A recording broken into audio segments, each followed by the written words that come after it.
We don't have a lot of ritual here, just a minimum. These bells. I'll ring the bells before I start.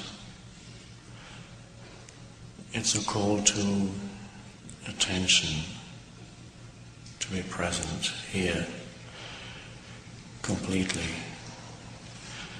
instead of being lost in the mind, in the thought. Alert, completely here, not needing to be somewhere else. And now in that state of alertness, something miraculous happens. It doesn't look significant at all from the point of view of the mind, but in that state of attention you can be here fully awake, fully alert, without needing to interpret this moment mentally, without needing to label what's happening. You can be so aligned with this moment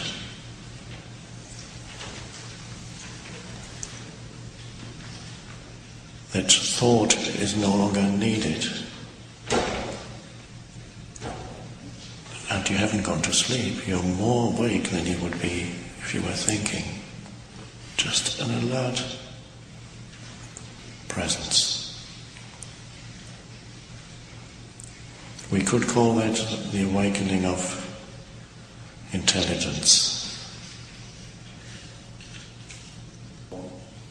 Experiences that are accumulated, knowledge that is accumulated, successes, defeats, sufferings, relationships, all those things gradually form a whole that is the me, that is a mentally derived sense of self.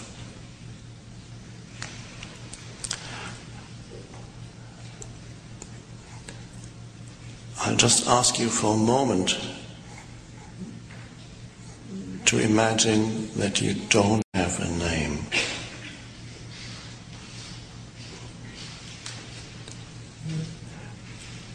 What that feels like. Not if you don't know who you are on the level of concepts. Let's just for a moment, if that is possible, imagine that basket doesn't hold together anymore.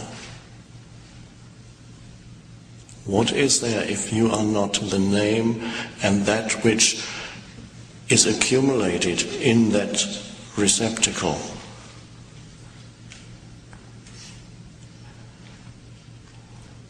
And of course the name is just sounds. It's just sounds that come out of your mouth. Or if it's not pronounced, it is an image in the head. And that's me. And what is there when that goes? So you can't remember your name. And you're comfortable with not knowing your name. A field of awareness, which is what you are.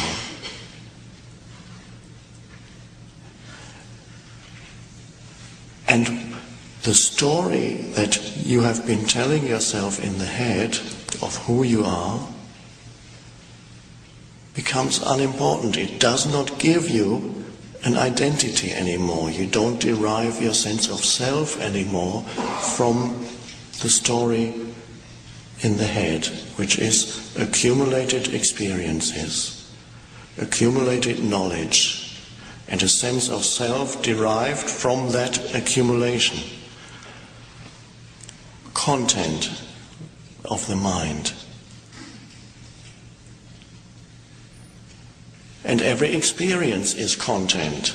Everything that happens to you, some experiences become stored up, they become part of the accumulation, and they become They strengthen the sense of self. They are accumulated to enhance the sense of self.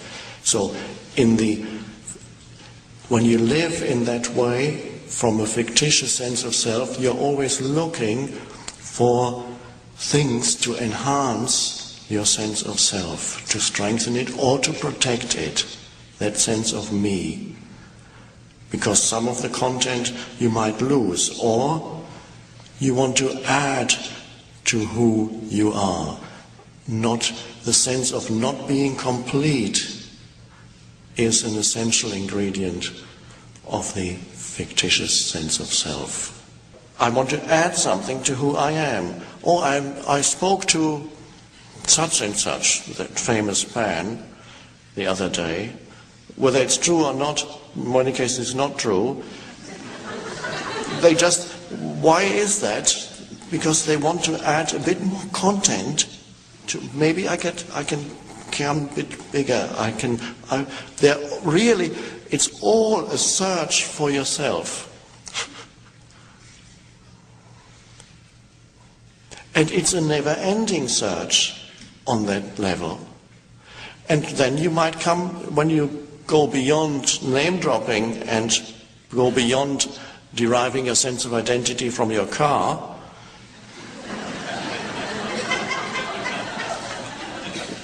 perhaps all of you have gone beyond that, well, some. Then you may come to, the search may continue on another level. The search continues then on the spiritual level, which is also a search for acquisition to add to the sense of who I am. It could be in the form of greater knowledge. I want to understand the universe. What's it all about? The mystery. And I want to, and then image forms of me, the one who's gone beyond material things, the spiritual one. And you've all met people who are.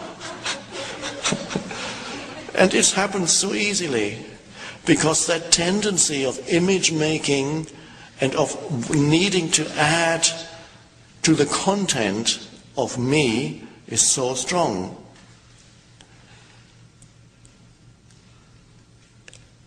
Even seeking for answers means I want to add more content.